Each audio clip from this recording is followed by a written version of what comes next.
सुनसान और धुंधली सड़क पर अब सिर्फ सन्नाटा था, जिसे बीच बीच में दूर कहीं गरजते बादलों की आवाज़ चीर रही थी। हल्की हल्की बारिश शुरू हो गई थी।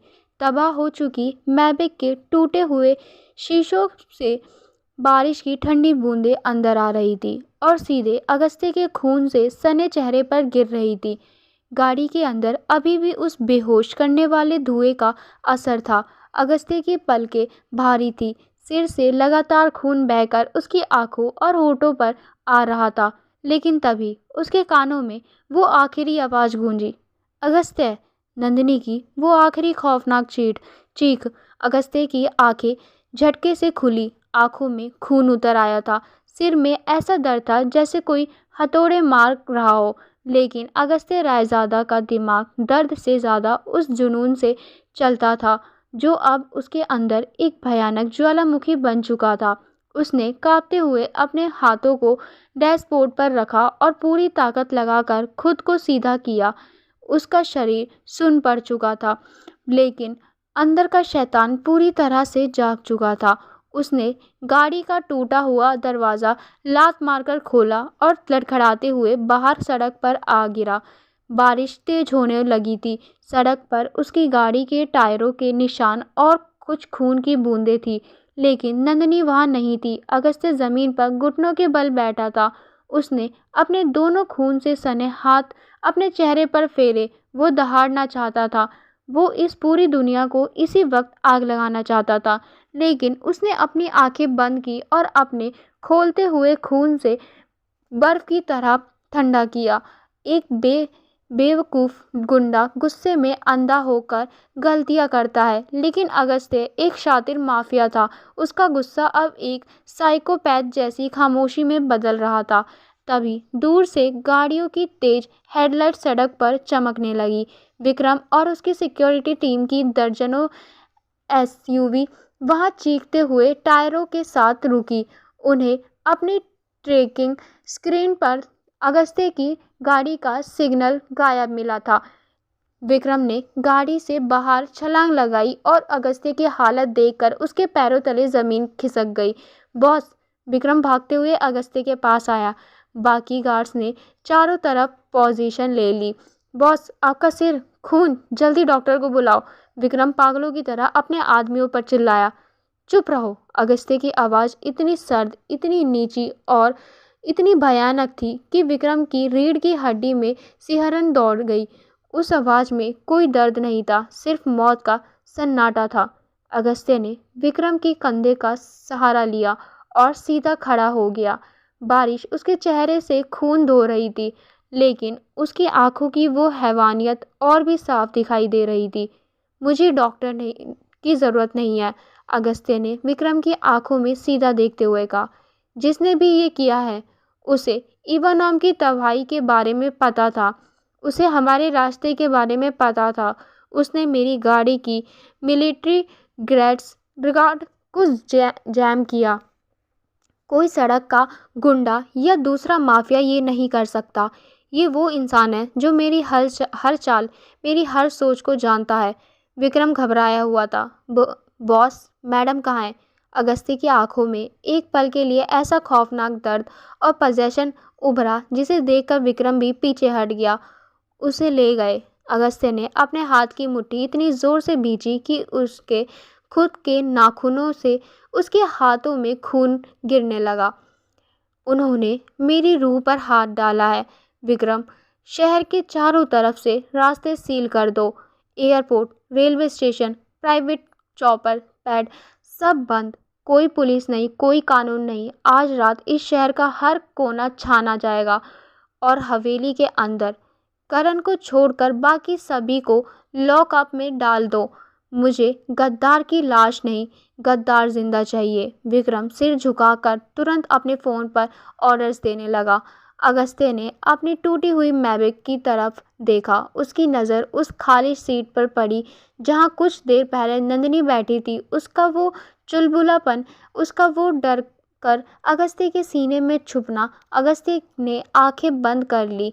मैं आ रहा हूँ नंदिनी, और जब मैं पहुँचूँगा तो वहाँ बचने के लिए कोई जिंदा नहीं होगा। दूसरी तरफ एक भयानक सीलर और लोहे की जंग की महक। नंदिनी की आंखें धीरे धीरे खुलने लगी। सिर में इतना भयंकर दर्द था जैसे दिमाग फट जाएगा। धुएं की वजह से उसका गला पूरी तरह से सूख चुका था। उसने अपने हाथ हिलाने की कोशिश की, लेकिन उसके दोनों हाथ एक भारी लोहे की कुर्सी से के पीछे मोटी जंजीरों से बंधे हुए थे। उसके पैर भी कुर्सी के पायदान से बंधे थे। कमरे में धूप अंधेरा था। सिर्फ एक पीली सी बल्ब कमरे के बीचों बीच लटक रही थी, जो हिल रही थी। वो जगह किसी पुराने और बंद पड़े कारखाने के बेसमेंट जैसी लग रही थी। नंदिनी की सांसें तेज हो गई। खौफ ने उसके दिमाग पर हावी होना शुरू कर दिया। उसे वो सड़क, वो गाड़ियाँ और वो सफ़ेद धुआं याद आया। और फिर उसे अगस्त्य याद आया। अगस्त्य! नंदिनी चीखना चाहती थी, लेकिन उसके मुंह से सिर्फ एक हल्की सी सिसकी निकली। उसे याद आया कि कैसे उन लोगों ने अगस्त्य के सिर पर लोहे की रोड मारी थी। उसका खून से सना चेहरा, उसकी वो लड़खड़ाती हुई सांसें। नंदिनी की आंखों से आंसुओं की धारा बहने लगी। भगवान, प्लीज़ उन्हें कुछ मत होने देना। मेरी जान ले लेना, पर उन्हें बचा लेना। नंदिनी रोते हुए बड़बड़ा रही थी। उसे अपनी जान की कोई परवाह नहीं थी। उसे सिर्फ उस खूंखार इंसान की फिक्र थी जिसने उसे अपनी रानी कहा था। अचानक अंधेरे में जूतों की भारी आहट गूंजी। कोई सीढ़ियां उतरकर नीचे आ रहा था। नंदिनी की शरीर के में खौफ की एक लहर दौड़ गई। उसने अपने आंसू पोंछ के झपका कर रोकने की कोशिश की। उसे अगस्ती की बात याद आई। तुम मेरी जागीर हो, कोई मौत नहीं, कोई दुनिया तुम्हें डरा नहीं सकती। नंदिनी ने अपने कांपते हुए होठों को भींचा और सीधा बैठने की कोशिश की। वो अगस्त्य रायजादा की कमजोरी नहीं, उसका गुरूर थी, और वो अब उसके दुश्मनों के सामने रोकर उस गुरूर को टूटने नहीं देगी। अंधेरे में से एक लंबा चौड़ा आदमी उस पीली रोशनी में बाहर आया। उसने एक काले रंग का लंबा कोट पहना हुआ था। उसके चेहरे पर एक अजीब सी रूह कपा देने वाली शैतान मुस्कान थी। उसकी आंखें बिल्कुल अगस्त्य जैसी गहरी और ठंडी थी, लेकिन उनमें वो जुनून नहीं था, उनमें सिर्फ पागलपन था। वो आदमी धीरे धीरे चलते हुए नंदिनी के बिल्कुल सामने आकर रुक गया। उसने झुककर नंदिनी के चेहरे को बहुत ही अजीब नज़रों से देखा। तो उस आदमी की आवाज़ भारी और गूंजी हुई थी। यही है वो लड़की जिसने उस पत्थर के इंसान के सीने में दिल धड़का दिया। मैं तो सोच रहा था कि कोई बहुत ही खतरनाक माफिया क्वीन होगी, लेकिन तुम तो बिल्कुल एक डरी हुई छोटी सी चिड़िया हो। नंदिनी ने अपनी नज़रें नहीं झुकाई। उसने हिम्मत करके उस आदमी की आंखों में देखा। तुम कौन हो और मुझे यहाँ क्यों लाए हो? अगर मेरे पति को, नंदिनी ने पहली बार अगस्त्य को अपना पति कहा था। ये शब्द अनजाने में ही उसके होठ से निकल गया था। अगर उन्हें कुछ भी हुआ तो वो तुम्हें इस दुनिया के किसी भी कोने से ढूंढ निकालेंगे और जिंदा जला देंगे। वो आदमी अचानक जोर जोर से हंसने लगा। उसकी हंसी इतनी डरावनी थी कि खाली कारखाने में गूंजने लगी। पति? हा हा हा, अगस्त्य रायजादा और पति? कमाल है। वो आदमी कुर्सी के पीछे गया और उसने नंदिनी के बालों को हल्का सा छुआ। नंदिनी नफरत से दूर हट गई। तुम अगस्त्य को जानती ही कितना हो नंदिनी? उस आदमी ने नंदिनी के कान के पास झुककर फुसफुसाते हुए कहा। तुम्हें क्या लगा? उसका वो खौफनाक रूप, उसका वो बेरहम दिमाग, वो सब उसने किसी किताब से सीखा है? नहीं, उसे वो शैतान मैंने बनाया था। उसने अपने पहले शिकार की जान मेरे ही सामने ली थी। नंदिनी का दिल एक पल के लिए रुक गया। ये इंसान अगस्त्य के अतीत से नहीं, कोई ऐसा जो अगस्त्य की हर रंग से वाकिफ था। आदमी वापस सामने आकर खड़ा हो गया। मेरा नाम कबीर है, अगस्त्य का बड़ा भाई। वो भाई जिसे इस अंडरवर्ल्ड की गद्दी से हटाने के लिए अगस्त्य ने 10 साल पहले छाती में गोली मारी थी और एक जलती हुई बिल्डिंग में मरने के लिए छोड़ दिया था। कबीर ने अपने कोट के बटन खोले और अपनी शर्ट हटाकर दिखाई। उसके सीने पर दिल के बिल्कुल पास एक बहुत ही भयानक और गहरा निशान था। नंदिनी की आंखें फटी रह गई। अगस्त्य ने कभी अपने परिवार या अतीत के बारे में कोई बात नहीं की थी, लेकिन इस इंसान की आंखों में जो नफरत थी वो बता रही थी कि ये आग सालों से सुलग रही थी। वो मुझे मार नहीं पाया, लेकिन उसने मुझसे सब कुछ छीन लिया। कबीर ने अपनी शर्ट वापस ठीक करते हुए कहा। उसकी आवाज़ में एक जहरीली कड़वाहट थी। मैंने 10 साल इंतज़ार किया, उसे इस दुनिया का सबसे बड़ा बदमाश बनने दिया। मैं बस इस बात का इंतज़ार कर रहा था कि कब वो कोई कमज़ोरी पाले, कब उसे किसी से इतना प्यार हो जाए कि उसे खोने का डर उसे पागल कर दे। कबीर ने अपना हाथ आगे बढ़ाया और नंदिनी की ठुड्डी को ज़ोर से पकड़ लिया। उसकी पकड़ इतनी सख्त थी कि नंदिनी को दर्द होने लगा। और फिर तुम आ गई। कबीर की आंखों में एक दरिंदे जैसी चमक थी। अब मैं उसे मारूंगा नहीं, मैं उसे तड़पाऊंगा। मैं उसे ये महसूस कराऊंगा कि जब अपनी सबसे कीमती चीज़ छीन जाती है तो दर्द कैसा होता है। मैं तुम्हारा वो हाल करूंगा नंदिनी कि अगस्त्य रायज़ादा मौत की भीख मांगेगा तुम्हारे आगे। कबीर ने नंदिनी को झटके से छोड़ा और मुड़कर अंधेरे की तरफ जाने लगा। नंदिनी के गाल पर आंसू बह रहे थे, लेकिन उसकी आंखों में अब खौफ की जगह एक बहुत ही अजीब सा पागलपन था। वो अगस्त्य के साथ रहकर उसके उस खूंखार रूप को अपने अंदर उतार चुकी थी। तुम एक बात भूल रहे हो। नंदिनी की आवाज़ अचानक बहुत शांत और ठंडी हो गई थी, बिल्कुल अगस्त्य जैसी। कबीर अंधेरे में ही रुक गया और उसने पलट कर देखा। अगस्त्य ने तुम्हें 10 साल पहले छोड़ दिया होगा।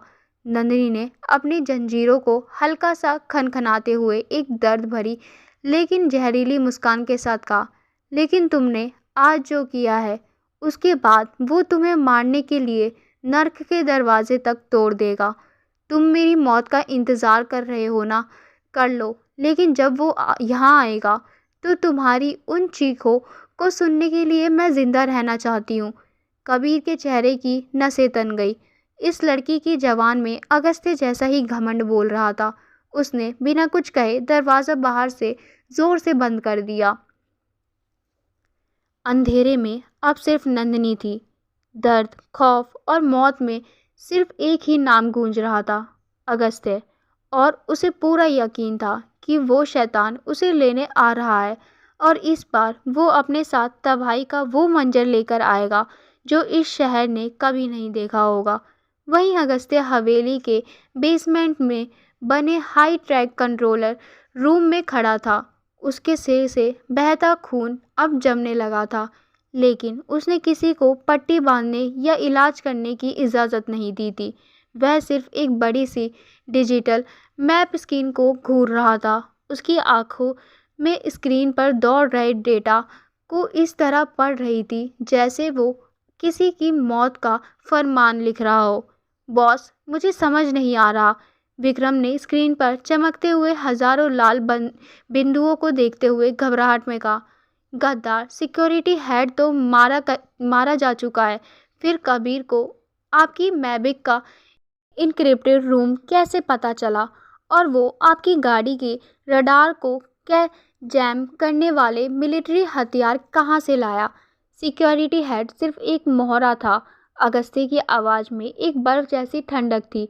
उसने मैप पर एक खास इलाके को जूम किया। मरने से पहले उसने हवेली के सर्वर में एक स्लीपर वायर स्टार दिया था, जिसे जैसे ही मेरी गाड़ी बाहर निकली वह वायर्स ने मेरे सिस्टम को कुछ सेकंड के लिए हैक किया और कबीर को हमारी लोकेशन भेज दी। लेकिन कबीर, 10 साल पहले वो जलती हुई बिल्डिंग। विक्रम अब भी सदमे में था। अगस्त्य ने एक गहरी खुरदरी सांस ली। उसका चेहरा अतीत की उन भयानक यादों से और भी ज़्यादा सख्त हो गया। कहानी के हर राज से अब पर्दा उठने वाला था। वो मेरा भाई नहीं, एक साइकोपैथ था। अगस्त्य ने अपने फौलादी हाथों से मेज को जकड़ लिया। 10 साल पहले जब हमारे पिता ने अंडरवर्ल्ड की गद्दी मुझे सौंपने का फैसला किया तो कबीर पागल हो गया था। पावर की भूख में उसने हमारे पिता के हेलीकॉप्टर में बम प्लान करवाया था। उसने न सिर्फ उन्हें मारा बल्कि हमारे उन तमाम वफादार आदमियों को बिना किसी वजह के बेरहमी से टॉर्चर करके मार डाला जो मेरे साथ थे। मैंने उसे गद्दी के लिए नहीं मारा था, मैंने उसे उस हैवानियत के लिए गोली मारी थी जो वो इस शहर में फैलाना चाहता था। उस दिन वो पुरानी रायज़ादा मिल में छुपा था। मैंने उसे छाती में गोली मारी और वो पूरी मिल एक भयंकर धमाके में जल गई। मुझे लगा कि वो राख हो गया, लेकिन शैतान इतनी आसानी से नहीं मरते। अगस्त्य ने स्क्रीन पर एक खाली हिस्से पर उंगली रखी, जहां नेटवर्क का एक black hole, no signal zone दिखाई दे रहा था। कबीर का ईगो ही उसकी सबसे बड़ी कमज़ोरी थी। अगस्त्य की आंखों में एक खूंखार चमक आ गई। वो एक साइकोपैथ है और ऐसे लोगों को पोइटिक जस्टिस बहुत पसंद होता है। वो नंदिनी को कहीं और नहीं ले गया है, वो उसे उसी पुरानी रायज़ादा मिल के बेसमेंट में ले गया है, जहाँ से ये कहानी 10 साल पहले शुरू हुई थी, क्योंकि वो चाहता है कि मैं वहीं आकर अपनी हार देखूं। अगस्त्य पलटा और उसने अपनी दोनों भारी पिस्तौलें बेल्ट में खोस ली। सभी आदमियों को हवेली पर रोक दो, मैं अकेला जाऊंगा। कबीर को फौज नहीं, मैं चाहिए। अगर उसे बाहर ज़रा सी भी आहट मिली तो वो नंदिनी को नुकसान पहुंचाने में एक पल नहीं लगाएगा। इधर उस अंधेरे और सीले भरे बेसमेंट में नंदिनी अभी भी जंजीरों से बंधी थी। कबीर वापस लौट आया था। उसके हाथ में एक भारी लोहे की रॉड थी जिसे वो ज़मीन पर घसीट रहा था। उसकी वो डरावनी आवाज़ खाली कारखाने में गूंज रही थी। डर लग रहा है? कबीर ने मुस्कुराते हुए पूछा। तुम्हें पता है अगस्त्य ने मुझे यहाँ क्यों मारा था? क्योंकि मुझे खून देखने में मज़ा आता है, और आज मैं सबसे पहले तुम्हारा खून उसके सामने बहाऊंगा। तुम सिर्फ बातें करते हो, नंदिनी ने अचानक एक बेहद ठंडी और स्थिर आवाज़ में कहा। कबीर ने कदम रुक गए। नंदिनी का चेहरा पसीने और मिट्टी से सना था। उसके शरीर में दर्द था, लेकिन उसकी आंखों में अगस्त्य जैसी ही एक शातिर और खूंखार चमक आ गई थी। वो जानती थी कि अगर वो डरी तो ये साइकोपैथ उसे तोड़ देगा।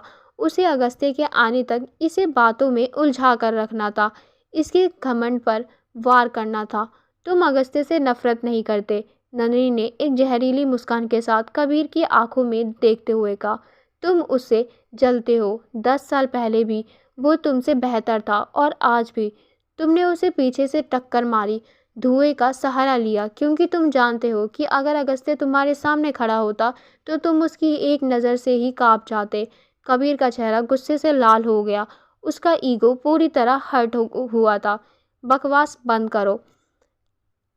उसने अपनी लोहे की रॉड जोर से पास रखी एक पुरानी मेज पर मारी। मेज चकनाचूर हो गई। नंदिनी अंदर से कांप गई, लेकिन उसने अपने चेहरे पर शिकन तक नहीं आने दी। मार दो मुझे, उसने सीना तान कर कहा, लेकिन जिस पर मेरी सांस रुकेगी, अगस्त्य रायज़ादा का वो आखिरी उसूल भी ख़त्म हो जाएगा जो उसे इंसान बनाए हुए है। तुम मुझे मारकर सिर्फ उसकी रानी को मारोगे, लेकिन वो यहाँ तुम्हें मारने नहीं, तुम्हारी रूह को नोचने आएगा। कबीर गुस्से में पागल हो गया। इस लड़की की आंखों में उसे खौफ नहीं, बल्कि अगस्त्य का घमंड दिख रहा था। उसने अपनी पिस्तौल निकाली और सीधा नंदिनी के माथे पर तान दी। तो देखते हैं तुम्हारा वो शैतान तुम्हें कैसे बचाता है। कबीर गुर्राया। कबीर ने ट्रिगर पर उंगली रखी ही थी कि अचानक फ्यूज उठने की एक तेज आवाज़ हुई। बेसमेंट की वो इकलौती पीली बत्ती एक झटके में बुझ गई। चारों तरफ ऐसा भयानक घुप अंधेरा छा गया कि हाथ दिखाई ना दे। कबीर झटके से पीछे हटा और उसने अपनी पिस्तौल अंधेरे में इधर उधर तान दी। कौन है? गार्ड्स, जनरेटर चालू करो। कबीर की आवाज़ में पहली बार एक हल्की सी घबराहट सुनाई दी ना, लेकिन बाहर से किसी गार्ड्स की कोई आवाज़ आए। बाहर एकदम शमशान जैसा सन्नाटा था, मानो बेसमेंट के बाहर की दुनिया को किसी ने हमेशा के लिए खामोश कर दी हो। तभी अंधेरे के बिल्कुल बीचों बीच से एक आवाज़ गूंजी। ये आवाज़ इतनी सर्द, इतनी भारी और इतनी खौफनाक थी कि बेसमेंट की दीवारें भी कांप उठी। 10 साल पहले मैंने सिर्फ तुम्हारे सीने पर निशाना लगाया था कबीर। अंधेरे में एक लाइट जलने की क्लिक आवाज़ हुई। आग की उस छोटी सी नीली लो में अगस्त्य का खून से सना, खूंखार और पिशाच जैसा चेहरा चमका। उसकी आंखें कबीर पर नहीं बल्कि सीधा नंदिनी पर टिकी थी, मानो वो उसे यकीन दिला रहा हो कि उसका शैतान आ गया है। आज मैं तेरे टुकड़े करके कुत्तों को खिलाऊंगा। लाइट्स बुझ गया और बेसमेंट में फिर से मौत का वो भयानक अंधेरा छा गया। अंधेरे बेसमेंट में अब सिर्फ कबीर की भारी और घबराई हुई सांसों की आवाज़ गूंज रही थी। वो लाइट्स बुझते ही कबीर का सारा घमंड और पागलपन किसी सूखे पत्ते की तरह कांपने लगा था। उसने अपनी पिस्तौल अंधेरे में तान रखी थी और उसकी उंगलियां ट्रिगर पर कांप रही थी। अगस्त्य, कायरों की तरह अंधेरे में क्या छुप रहा है? सामने आ! कबीर पागलों की तरह चीखा और उसने अंधेरे में ही अंधाधुंध 3-4 गोलियां चला दी। गोलियों की कान फोड़ देने वाली आवाज़ से चिंगारियां उठी, जो खाली लोहे के ड्रमों और दीवारों से टकराकर शांत हो गई। लेकिन अगस्त्य वहां नहीं था जहां कबीर ने गोलियां चलाई थी। 10 साल पहले भी तू बेवकूफ़ था कबीर, और आज भी बेवकूफ़ ही है। अगस्त्य की बेहद ठंडी और रूह कँपा देने वाली आवाज़ अब कबीर के बिल्कुल दाईं तरफ से आई। तू मुझे मेरी ही उस जगह पर मारने आया है जहां मैंने अपनी ज़िंदगी का पहला शिकार किया था। इस मील के अंधेरे का हर कोना मुझे ऐसे याद है जैसे मेरे अपने शरीर के जख्म। कबीर घबराकर उस आवाज़ की तरफ पलटा, लेकिन तभी उसके कानों में कुछ और भी आवाज़ें पड़ी। टप टप टप। ये बिल्कुल खून की बूंदों के ज़मीन पर गिरने की थी। कबीर को लगा कि शायद ये अगस्त्य का खून है, लेकिन तभी किसी भारी चीज़ के ज़मीन पर घिसटने की आवाज़ आई। तुझे क्या लगा कबीर? अगस्त्य की आवाज़ अब दूसरी तरफ से आ रही थी। वो अंधेरे में किसी खूंखार शिकारी की तरह बिना आवाज़ किए घूम रहा था कि बाहर खड़े तेरे वो 20 भाड़े के टट्टू मुझे रोक लेंगे। मैंने उन्हें गोली नहीं मारी, मैंने एक एक की गर्दन अपने हाथों से तोड़ी है ताकि कोई आवाज़ ना हो और तेरी मौत का सरप्राइज़ ख़राब ना हो। कबीर की आंखें फटी की फटी रह गई। 20 हथियारबंद गार्ड्स को बिना आवाज़ किए मारना किसी इंसान के बस की बात नहीं थी। खौफ से कबीर का दिमाग काम करना बंद कर गया। उसे समझ आ गया कि अब वो अगस्त्य को नहीं मार सकता। उसकी आखिरी उम्मीद सिर्फ नंदिनी की थी। मैं उसे मार दूंगा अगस्त्य, मैं उसे मार दूंगा। कबीर पागलों की तरह चिल्लाया और उसने अपनी पिस्तौल उस दिशा में घुमाई जहां उसे याद था कि नंदिनी बंधी हुई है। लेकिन इससे पहले कि कबीर अपनी उंगली ट्रिगर पर दबा पाता, अंधेरे में से एक भारी फौलादी हाथ निकला और उसने कबीर की पिस्तौल वाली कलाई को इतनी भयानक ताकत से पकड़ा कि कबीर की एक दर्दनाक चीख निकल गई। कलाई की हड्डी टूटने की साफ आवाज़ बेसमेंट में गूंजी। पिस्तौल कबीर के हाथ से छूटकर ज़मीन पर गिर गई। मेरी नंदिनी की तरफ उंगली उठाने की ज़रूरत। अगस्त्य की भारी खुरदरी और वहशी सांसें कबीर के चेहरे से टकरा रही थी। उसी पल अगस्त्य ने अपने दूसरे हाथ से अपनी जेब से एक लाल रंग की मिलिट्री इमरजेंसी प्लेयर निकाली और उसे ज़मीन पर रगड़कर जला दिया। अचानक पूरा बेसमेंट उस लाल, खौफनाक और धुंधली रोशनी से नहा गया। उस लाल रोशनी में अगस्त्य का चेहरा किसी शैतान से कम नहीं लग रहा था। उसके माथे से खून बहकर उसकी ठंडी आंखों तक आ रहा था और उसकी शर्ट दुश्मनों के खून से पूरी तरह भीग चुकी थी। नंदिनी, जो कुर्सी से बंधी हुई खौफ में थी, उस रोशनी से अगस्त्य को देखकर सुबक गई। उसका शैतान सच में उसे लेने आ गया था। अगस्त्य ने कबीर की गर्दन पकड़ी और उसे एक ही झटके में हवा में उठा लिया। कबीर के पैर ज़मीन से ऊपर हवा में छटपटाने लगे। उसका दम घुट रहा था। 10 साल पहले मैंने तुझे एक आसान मौत दी थी, एक ही गोली में काम ख़त्म कर दिया था। अगस्त्य की आंखों में अब वो आग थी जो सब कुछ भस्म कर देना चाहती थी। लेकिन आज तू उस आसान मौत के लिए भीख मांगेगा। अगस्त्य ने कबीर को पूरी ताकत से ज़मीन पर दे मारा। कबीर खांसते हुए ज़मीन पर गिरा, लेकिन इससे पहले कि वो संभल पाता, अगस्त्य ने अपना भारी बूट सीधा कबीर के घुटने पर पूरी ताकत से मारा। कबीर की एक और खौफनाक चीख गूंजी। उसका घुटना उल्टी दिशा में मुड़ चुका था। वो अब कभी खड़ा नहीं हो सकता था। कबीर दर्द से तड़पते हुए जमीन पर रेंगने लगा। जो कबीर कुछ मिनट पहले नंदिनी को डरा रहा था, वो अब खुद एक कीड़े की तरह अपनी जान की भीख मांग रहा था। अगस्त्य, मुझे मुझे छोड़ दे, मैं तेरा भाई हूँ।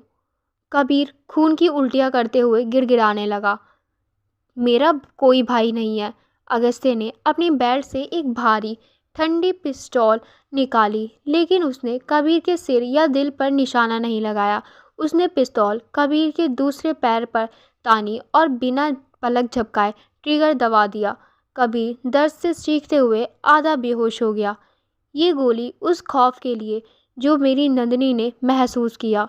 अगस्त्य ने पिस्तौल लोड करते हुए दूसरी गोली कबीर के कंधे पर मारी। पैंग! और ये गोली उसकी आंखों में आए इन आंसुओं के लिए। अगस्त्य ने अब अपनी पिस्तौल सीधा कबीर के माथे पर टिका दी। कबीर की सांसें अब उखड़ रही थी। तेरा खेल खत्म कबीर। बेसमेंट में एक भयानक सन्नाटा छा गया। लाल रोशनी के बीच सिर्फ बारूद की महक और मौत का खौफनाक सन्नाटा नजर आ रहा था। अगस्त्य वहीं कबीर की लाश के पास खड़ा था। उसका सीना तेजी से ऊपर नीचे हो रहा था। वो खून और मौत का बादशाह था, लेकिन जब वो पलटा और उसकी नज़र कुर्सी से बंधी नंदिनी पर टिकी, तो उस बदमाश का सारा गुरूर, सारा गुस्सा एक ही पल में टूटकर बिखर गया। अगस्त्य ने पिस्तौल ज़मीन पर फेंक दी और लड़खड़ाते हुए कदमों से नंदिनी की तरफ भागा। नंदिनी! अगस्त्य की भारी आवाज़ से पहली बार वो भयानक खौफ और तड़प साफ झलक रही थी। वो घुटनों के बल नंदिनी के सामने ज़मीन पर बैठ गया। उसके खून से सने कांपते हुए हाथों ने नंदिनी के चेहरे को छुआ। तुम्हें कुछ हुआ तो नहीं? उस जानवर ने तुम्हें? नंदिनी के आंसुओं का बांध अब टूट गया। वो उन भारी जंजीरों के बीच से ही आगे झुकी और उसने अपना सिर अगस्त्य के चौड़े खून से सने कंधे पर रख दिया। मैं ठीक हूँ, मैं बिल्कुल ठीक हूँ। नंदिनी हिचकियाँ लेते हुए रो रही थी। अगस्त्य ने देखा कि उन भारी लोहों की जंजीरों ने नंदिनी की नाजुक कलाइयों को छिल दिया था। वहाँ से हल्का हल्का खून गिर रहा था। उन निशानों को देखकर अगस्त्य की आंखों में फिर से वो पागलपन और दर्द उभर आया। उसने पागलों की तरह कुर्सी की उन जंजीरों को अपने हाथों से खींचना शुरू किया, लेकिन वो जंजीरें भारी थी। अगस्त्य, आपके सिर से बहुत खून बह रहा है। नंदिनी ने रोते हुए अगस्त्य का चेहरा अपने हाथों में थामना चाहा, लेकिन अगस्त्य ने उसकी बात नहीं सुनी। उसने अपनी पिस्तौल उठाई और जंजीर के तालों पर बिल्कुल सटाकर गोलियां चला दी। ताले टूटकर नीचे गिर गए। जंजीरें खुल गई। जैसे ही नंदिनी आज़ाद हुई, वो लड़खड़ाकर आगे की तरफ गिरी, लेकिन ज़मीन पर गिरने से पहले ही अगस्त्य ने उन फौलादी हाथों से उसे अपनी बाहों में कसकर पकड़ लिया। अगस्त्य ने नंदिनी को अपनी छाती से इतनी ज़ोर से भींच लिया जैसे वो उसे अपने वजूद के अंदर ही छुपा लेना चाहता हो।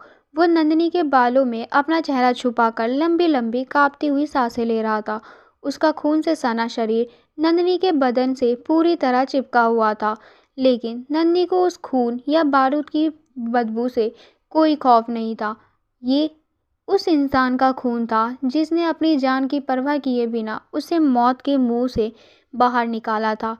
तुम पागल हो, तुम बहुत बड़ी पागल हो। अगस्त्य ने नंदिनी के कानों में बहुत ही रफ और भारी आवाज़ में फुसफुसाया। तुम्हें समझ नहीं आता कि अगर तुम्हें ज़रा सी भी खरोच आ जाती तो मैं जिंदा नहीं बचता। तुम मेरी धड़कन हो नंदिनी। नंदिनी ने अपने दोनों हाथ अगस्त्य की गर्दन के पीछे डाले और उसे और कसकर पकड़ लिया। तो फिर मुझे छोड़कर मत जाया करिए ना। आपने कहा था कि आप मेरी हिफाजत करेंगे। फिर वो लोग मुझे आपके सामने से कैसे ले गए? नंदिनी शिकायत करते हुए बच्चों की तरह रो रही थी, लेकिन उसकी आवाज़ में सिर्फ और सिर्फ प्यार था। अगस्त्य ने धीरे से नंदिनी का चेहरा उठाया। लाल फ्लेयर की रोशनी अब धीरे धीरे कम हो रही थी। अगस्त्य की गहरी और नशीली आंखों में एक ऐसा बेकाबू जुनून और अधिकार था जो नंदिनी के रोम रोम में सिहरन पैदा कर रहा था। उसने अपने अंगूठे से नंदिनी के गाल पर गिरे अपने ही खून के दाग को हल्का सा पोंछा और फिर बिना एक भी शब्द कहे अपने होठ नंदिनी के होठों पर रख दिए। अगस्त्य उसे इस कदर चूम रहा था जैसे उसे उसकी सांसों से अपनी जिंदगी वापस ले रहा हो। नंदिनी ने भी कोई विरोध नहीं किया। उसने खुद को पूरी तरह से उस खूंखार शैतान के हवाले कर दिया। उसके होठों पर अगस्त्य के खून का खारापन महसूस हो रहा था, लेकिन उस वक्त उसे दुनिया का सबसे मीठा एहसास लग रहा था। जब अगस्त्य पीछे हटा तो दोनों की सांसें भारी थी। अगस्त्य ने नंदिनी को अपनी बाहों में हवा में उठा लिया, बिल्कुल किसी रानी की तरह। आज के बाद कोई तुम्हें छूना तो दूर, तुम्हारी परछाई पर भी नज़र नहीं डाल पाएगा। अगस्त्य ने बेसमेंट की सीढ़ियों की तरफ बढ़ते हुए एक बेहद खतरनाक आवाज़ में कहा, चलो घर चले, और घर जाकर सबसे पहले मैं तुम्हारी ये बकवास करने वाली जवान का कुछ इंतज़ाम करता हूँ। नंदिनी ने अगस्त्य के चौड़े सीने पर अपना सिर छुपा लिया और उसके होठों पर एक बहुत ही प्यारी और शर्माई हुई मुस्कान आ गई। उसे पता था कि अगस्त्य रायज़ादा का इंतज़ाम क्या होता है। मौत का वो भयानक मंजर पीछे छूट गया था और अब वो सिर्फ अपने शैतान की बाहों में सुरक्षित थी। पुरानी रायज़ादा मिल के बाहर रात का सन्नाटा और तेज़ बारिश का शोर था। तभी मील के भारी लोहे के दरवाजे खुले और अगस्त्य बाहर आया। उसकी बाहों में नंदिनी थी, जिसने अपना चेहरा अगस्त्य के चौड़े सीने में छुपाया हुआ था। बाहर विक्रम, करण और दर्जनों गाड़ियां तैयार खड़ी थी। जब उन्होंने अगस्त्य को उस भयानक हालत में देखा तो सबके होश उड़ गए। अगस्त्य का पूरा चेहरा और शर्ट खून से लथपथ था। उसके सिर से अभी भी खून रिस रहा था, लेकिन उसकी चाल में कोई लड़खड़ाहट नहीं थी। वो किसी जीते हुए खूंखार राजा की तरह अपनी रानी को सीने से लगाए बाहर आ रहा था। बॉस, विक्रम भागते हुए अपनी छतरी लेकर आगे आया। करण ने तुरंत गाड़ी का दरवाज़ा खोला। इस मील को आग लगा दो विक्रम, अगस्त्य ने बिना रुके एक बेहद ठंडी और खौफनाक आवाज़ में कहा। पेट्रोल डालकर इसका कोना कोना जला दो। अंदर जो लाश पड़ी है उनकी राख का एक ज़र्रा भी नहीं बचना चाहिए। जी बॉस, विक्रम ने तुरंत अपनी आदमियों को इशारा किया। अगस्त्य गाड़ी की पिछली सीट पर बैठा, लेकिन उसने नंदिनी को अपने से अलग नहीं किया। उसने नंदिनी को अपनी गोद में ही बैठाए रखा। गाड़ी हवेली की तरफ दौड़ने लगी। गाड़ी के अंदर ही हल्की पीली रोशनी में नंदिनी ने जब अगस्त्य के चेहरे को करीब से देखा तो उसकी सांसें अटक गई। सिर पर लगा वो गहरा घाव और कंधे पर बिजली की झटके के वो नीले निशान साफ दिख रहे थे। अगस्त्य का शरीर तप रहा था और खून बहने की वजह से उसका चेहरा पीला पड़ने लगा था। हे भगवान, आपका तो खून रुक ही नहीं रहा है। नंदिनी की आंखों से फिर से आंसू छलकने लगे। उसने बिना कुछ सोचे अपनी महंगी शर्ट का किनारा फाड़ा और उसे अगस्त्य के सिर के घाव पर कसकर दबा दिया। आप पागल हो गया, इतना खून बह रहा है और आप ऐसे चल रहे थे जैसे कुछ हुआ ही ना हो। अगर आपको कुछ अगस्त्य ने अपनी भारी पलकें उठाई और नंदिनी के आंसुओं से भीगे चेहरे को देखा।